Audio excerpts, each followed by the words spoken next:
Assalamualaikum warahmatullahi wabarakatuh.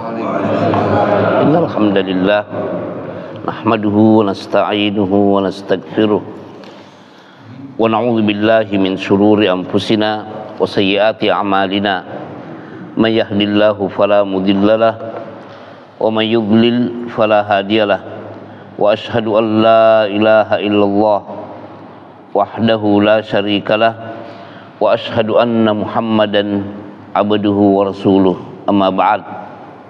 Jemaah Ta'lim Masjid Al-Muqarrabin, dari kitab Al-Adabul Mufrad kita akan melanjutkan pembacaan hadis yang ke-771. Silakan Pak. Dengan bab yang ke-332. Bab la yuhiddur rajul ila akhihi an-nadhra idza walla. Seseorang sepantasnya tidak mengarahkan pandangan kepada saudaranya kalau saudaranya pergi. Silakan. Bishr bin Muhammad menceritakan kepada kami, ia berkata, Abdullah mengabarkan kepada kami, ia berkata, Ahmad bin Zaid menceritakan kepada kami dari Mujahid, ia berkata, tidak disukai seseorang menatap tajam terhadap saudaranya atau pandangan matanya mengikuti jika ia pergi, atau ia bertanya, dari mana engkau dan kemana engkau?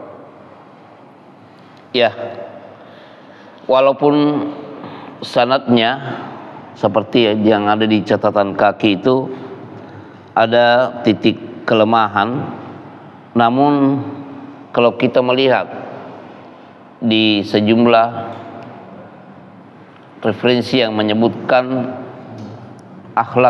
akhlaqus salaf, ya ini termasuk hal yang perlu diperhatikan. Dan di sini Mujahid itu tabi'i ya.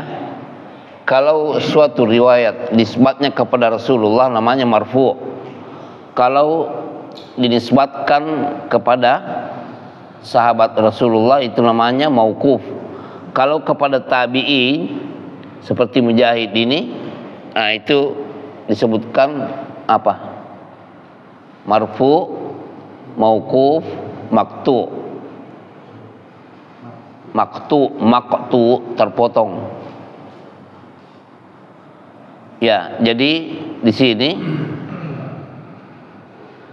Mujahid mengatakan yukrahu, dimakruhkan, an yuhiddar rajulu ila akhihi, seseorang mempertajam pandangannya kepada saudaranya, ila akhi an-nadhra, au yutbi'uhu basarahu, atau dia selalu mengikutinya terus ini kemana dia pergi, idza walla, kalau sudah berbalik, maksudnya pergi setelah bertemu, au yas'aluhu, atau dia menanyanya, min aina jita, dari mana engkau datang, wa aina tadhhab, dari mana engkau pergi. Ya, silakan. Saat ini menganjurkan agar menjaga diri dari berbagai gerak-gerik yang tidak disukai ketika berada di dekat saudaranya, serta bertanya-tanya tentang sesuatu yang tidak bermanfaat. Tapi kalau pertanyaannya bermanfaat, boleh kan? Mungkin dia akan menanya apa yang Anda alami, ada permasalahan yang bisa saya bantu, dan tetap boleh kan? Ya, ini adab sebenarnya. Artinya nilai maksimal yang bisa kita dapatkan dalam riwayat ini, bahwa pertanyaan yang pantas kita ungkapkan kepada saudara kita kalau bertemu itu adalah yang penting saja. Jangan berlebihan. Mungkin dia juga merasa berat untuk mengungkapkan semuanya. Adab ya.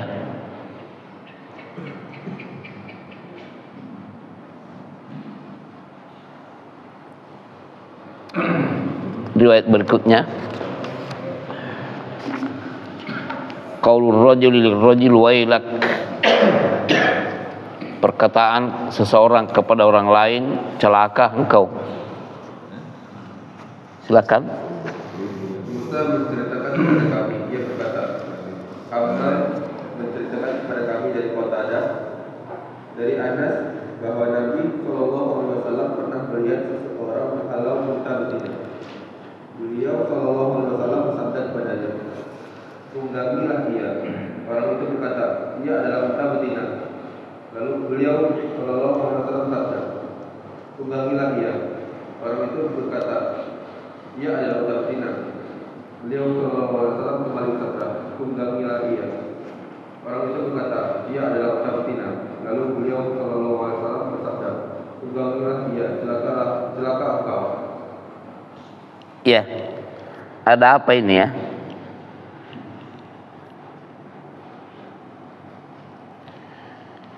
Anas bin Malik radhiyallahu anhu ada meriwayatkan bahwa Nabi sallallahu alaihi wasallam ra'a rajulan yasuqu badanatan.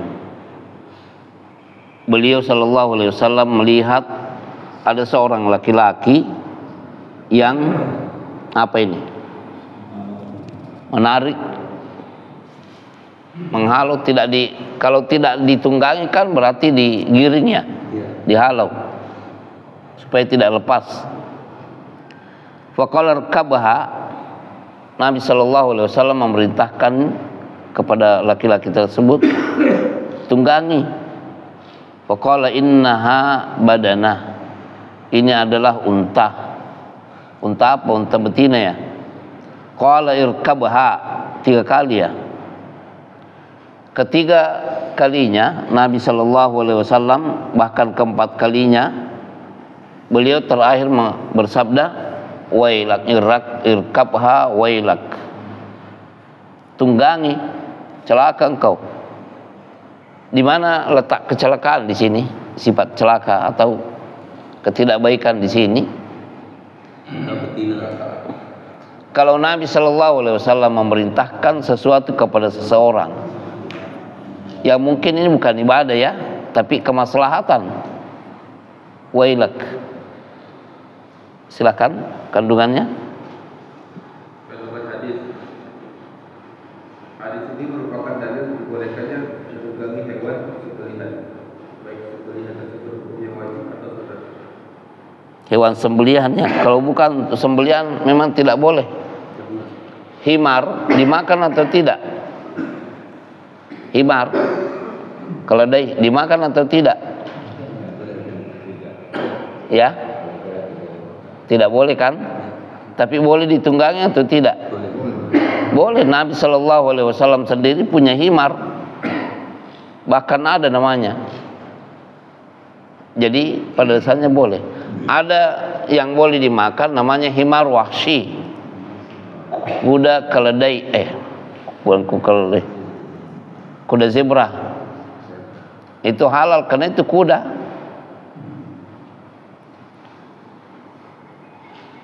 Lanjut. Sebentar.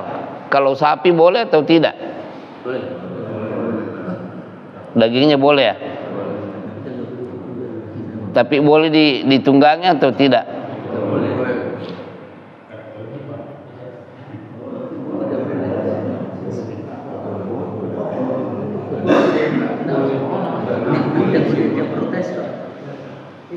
Sapi.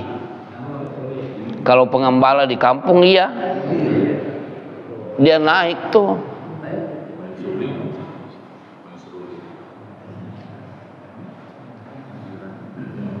Nah, ada di dalam kitab Sahih Muslim, Sahih Al-Bukhari, di babul harf, bab tentang mengolah sawah.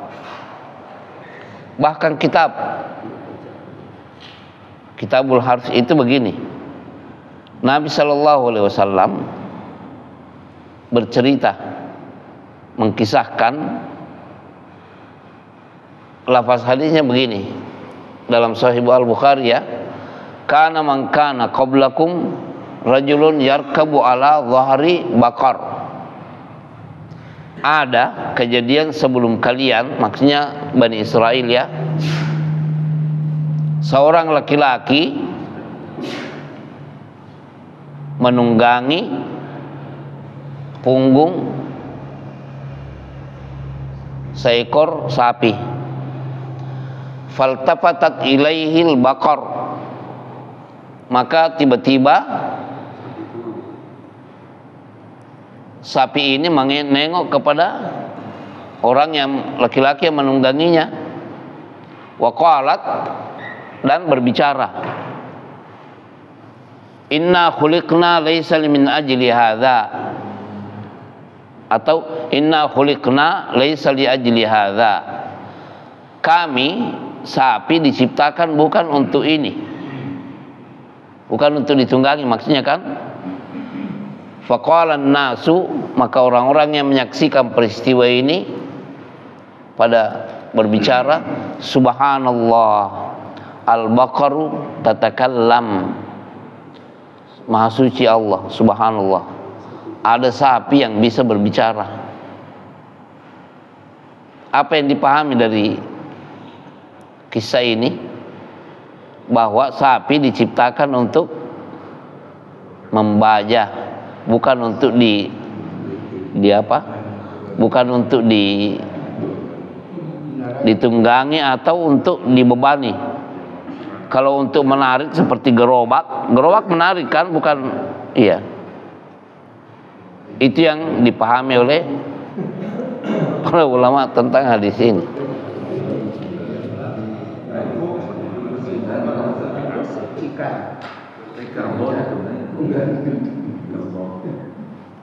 Kerbau sapi. Ibnul Munzir meriwayatkan di bab zakat itu adanya kesepakatan para ulama menyamakan antara sapi dengan kerbau. Jamus namanya. Kalau sapi kan al-baqar, kalau kerbau jamus.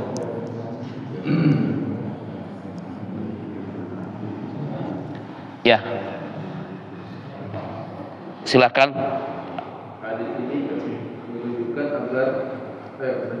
anjuran agar mengulangi fatwa, bersegera menunaikan perintah, serta ancaman dan celaan terhadap orang yang tidak segera menunaikannya. Ketiga, dibolehkan. Maksudnya mengulangi fatwa apa maksudnya? Hadis ini menunjukkan anjuran agar mengulangi fatwa, bersegera menunaikan perintah, serta ancaman dan celaan terhadap orang yang tidak segera menunaikannya. Tapi perintah di sini kan perintah mengendarai ya. Kita melihat apa alasannya dia untuk tidak menunggangi.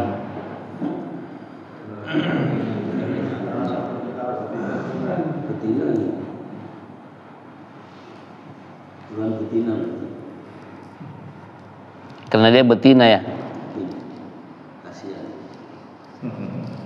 Tapi ada juga di dalam Sahih Bukhari begini, peristiwa juga nih. Ibnu Abbas radhiyallahu anhuma, dia katakan, saya waktu itu peristiwanya di Mina, di Hajjatul Wada. Saya waktu itu menjelang berumur balik, mengendarai keledai betina, himar atan namanya.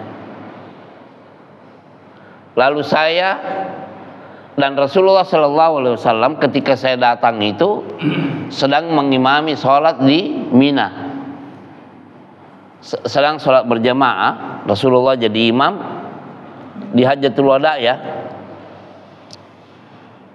dan para sahabat menjadi makmum. Ibnu Abbas yang waktu itu belum balik, berarti masih anak-anak kan, dia kendarai itu himar dan mondar mandir di depan saf. Lalu setelah mondar mandir begitu, dia lepaskan himar itu untuk makan rumput, lalu dia ikut sholat berjamaah. Dia katakan setelah selesai itu tidak ada seorang pun yang mencela perbuatan saya. Apa maksudnya tidak mencela perbuatan saya ini? Ya. Maksudnya saya mengendarai apa tadi? Keledai betina itu dan lewat di depan shop ini, ya itu tidak apa-apa, tidak membatalkan sholat mereka, karena apa? Sutra imam adalah sutra bagi makmum.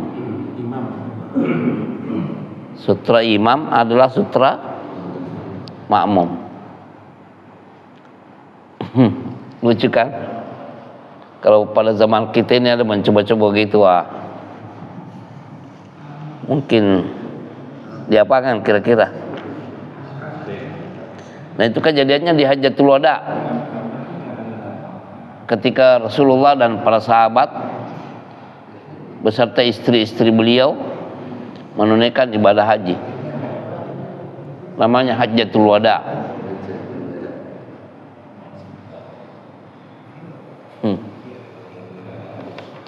Ya, silahkan. Jadi kalau mau jantan mau betina memang apa bedanya? Apa bedanya? Kalau kan jenis kelaminnya saja kan? Apakah dia sedang hamil atau gimana? Mungkin maksudnya begitu. Tapi seharusnya kalau Nabi Shallallahu Alaihi Wasallam memerintahkan seperti ini, ya turuti, taati. Yang ketiga, dibolehkan berjalan bersama seorang tokoh dalam safar, dan orang yang lebih tua hendaknya tidak segan memberi pengarahan kepada orang yang lebih muda untuk melakukan sesuatu jika hal itu bermanfaat. iya, fi jawazu musayaratil kibari fi safar. Ya boleh kalau ada orang yang mulia seperti Rasulullah lalu mau disalib, sebenarnya disalib ya di situ. Ya. Wa annal kabira idza ra'a maslahatan lis-saghir, kalau seseorang yang lebih dewasa melihat suatu kemaslahatan bagi yang lebih kecil, orang yang lebih muda, la ya'nafu an irsadihi ilaiha, jangan diabaikan apa nasihat itu. Ya Rasulullah, apalagi Rasulullah sallallahu alaihi wasallam yang memerintahkan, tidak pantas. Hadis berikutnya, Ibrahim bin Al-Mudzir menceritakan kepada kami, ia berkata, Abu Al-Qamah Abdullah bin Muhammad bin Abdullah bin Abi Farwah menceritakan kepada kami, Al-Miswar bin Rafa'ah Al-Qurazi menceritakan kepadaku, ia berkata, aku pernah mendengar jawaban Ibnu Abbas ketika ditanya oleh seseorang, aku makan roti dan daging, apakah aku harus berwudu? Ia menjawab, silakanlah engkau, apakah engkau harus berwudu dari makanan yang baik-baik?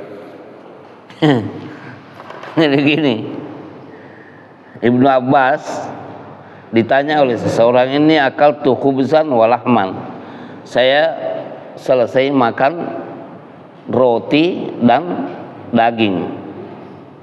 Sambosa ya, kalau kita di sini ya. Sambosa itu isinya daging kan? Ya Pak Isri lah. Sambosa isinya daging kan? Ayam itu. Ayam kampung. Ya. Fahal atawadda, apakah saya mesti berwudu? Maksudnya apakah batal wudu saya gara-gara makan daging ini? Ibnu Abbas mengatakan, wahai hak atau tawaddu minat thayyibat, kamu ini menganggap batal? Apakah kamu menganggap batal wudu gara-gara memakan sesuatu yang baik-baik? Daging kan baik kan, halal. Nah, ini apa? Tapi tidak dijelaskan di sini daging apa. Hadis Al-Miswar inilah yang dijadikan sebagian ulama untuk menolak isi hadis tentang anatawadda'u min luhumil ibil, dalam riwayat lain lahmil jazur. Al-jazur itu unta juga.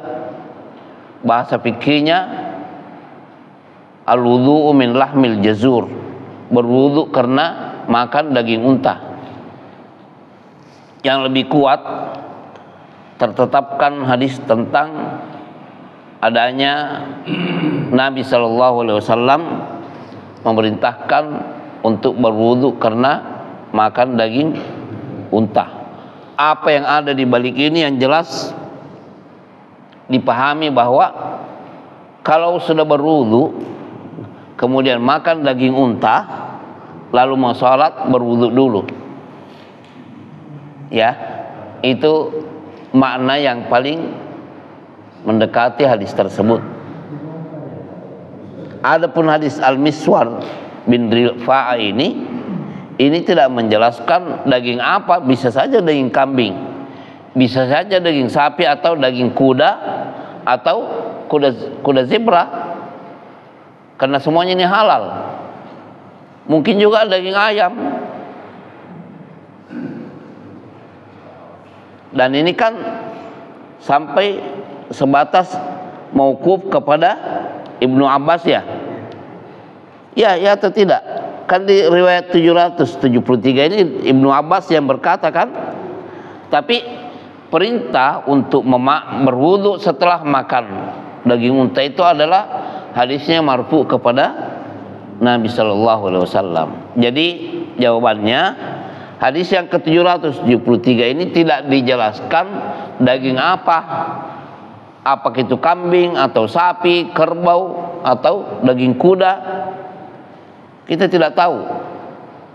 Tapi hadis yang marfu tentang perintah berwudu karena habis makan daging unta ya, itu marfu kepada Nabi sallallahu alaihi wasallam. Iya. Demikian, subhanakallahumma bihamdika asyhadu an la ilaha illa ant astaghfiruka wa atubu ilaik. Assalamualaikum warahmatullahi wabarakatuh.